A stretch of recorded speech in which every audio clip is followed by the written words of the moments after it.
யார் இந்த KPY Bala? Bala exposed. Bala வந்து ஒரு சர்வதேச கைக்கூலி. இவன் ஒரு ஸ்கேம்.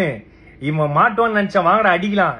இந்த வண்டி தான் அண்ணன் கேபிஒய் பாலா எனக்கு வாங்கி கொடுத்தது. இதை வந்து நிறைய பேர் என்ன சொல்றீங்க, வண்டி வந்து வாங்கி கொடுக்கல, பொய்யானது, நம்பர் பிளேட்லாம் மறைச்சிருக்காங்கன்னு வந்து சொல்றீங்க.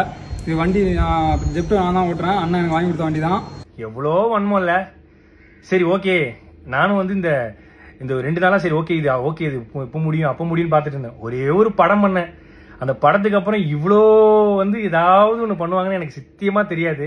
ஒரு சின்ன கான்ட்ரவர்சி ஒன்று போயிட்டு இருக்கு இந்த ஆம்புலன்ஸ் ரிலேட்டடா. ஆம்புலன்ஸ் பார்த்தீங்கன்னா கொடுக்குறப்ப இல்லை டிடி அப்படின்னு சொல்லி மென்ஷன் ஆயிருக்கும்.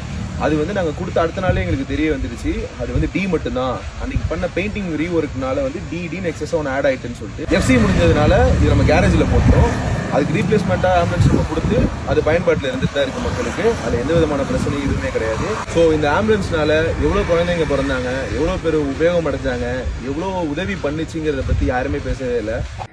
இந்த ஆம்புலன்ஸ் வந்து ஒரு நம்பர் பிளேட், ஒரு டி பிரச்சனை, சின்ன டி, அந்த டி பிரச்சனையை வச்சுக்கிட்டு எவ்வளோ பண்றாங்க. இந்த ஆம்புலன்ஸ் மூலியமாவும் இந்த எத்தனை ஊருக்கு தண்ணி இல்லாத ஊருக்கு தண்ணி கிடைச்சி அந்த ஊர் மக்கள் வாழ்ந்துட்டு இருக்காங்க, எவ்வளவு ஆட்டோ டிரைவர்ஸ் இருக்காங்க. அது மட்டும் இல்லாம இந்த ஆம்புலன்ஸ் எவ்வளவு பேர் பொழைச்சிருக்காங்க இந்த ஆம்புலன்ஸ் சர்வீஸ்ல. அது இல்லாம எவ்வளவு பசங்க வந்து படிக்கிறாங்க. இதெல்லாம் சொல்லக்கூடாது. அதெல்லாம் யாரும் நம்ம வந்து நல்ல பண்ற விஷயங்களை, பாசிட்டிவான விஷயங்கள் எதுவுமே போடுறது இல்ல. ஏதோ ஒரு சின்ன டி ஸ்டிக்கர் பிரச்சனை, அதை வச்சுக்கினியும் எக்ஸ்போஸ்ட் முகத்திரை கிழிஞ்சது, அதுலயும் ஒருத்தர் போட்டிருக்காரு சர்வதேச கைக்கூலியா. ஐயா நான் தினக்கூலி, அது கூட பரவாயில்ல. இந்த ஹாஸ்பிட்டல் வந்து இவன் கட்டுறான், எப்படி இவனுக்கு உள்ள காசு?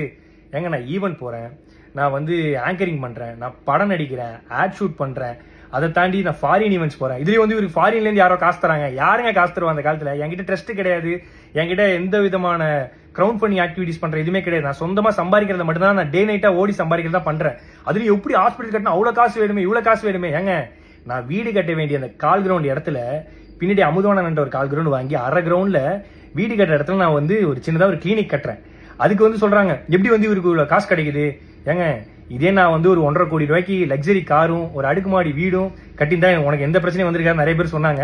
பட் அந்த அடுக்குமாடி வீடுக்கு பதிலா அந்த ஹாஸ்பிட்டலும் இந்த லக்ஸரி காருக்கு பதிலாக ஆம்புலன்ஸ் வாங்கணும்னு நினைச்ச ஒரு விஷயத்தினால இவ்வளோ பிரச்சனை வருது.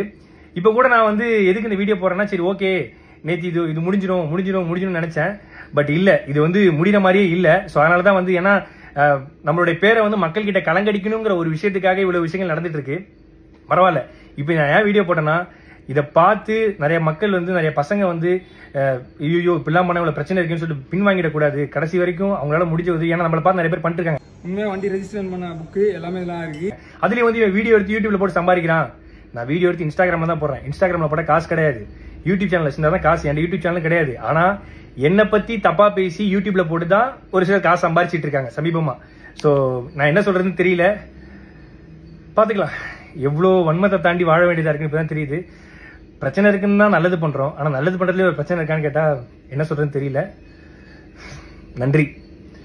இந்த 2 நாளா நான் படுற கஷ்டத்துக்கு எல்லாத்துக்கும் நன்றி. ஆனா நீங்க பண்றதெல்லாம் பார்த்து நான் ஓட மாட்டேன். எனக்குன்னு மக்கள் இருக்காங்க, அவங்களுக்காக நான் கடைசி வரையும் ஓடுவேன். தேங்க்யூ.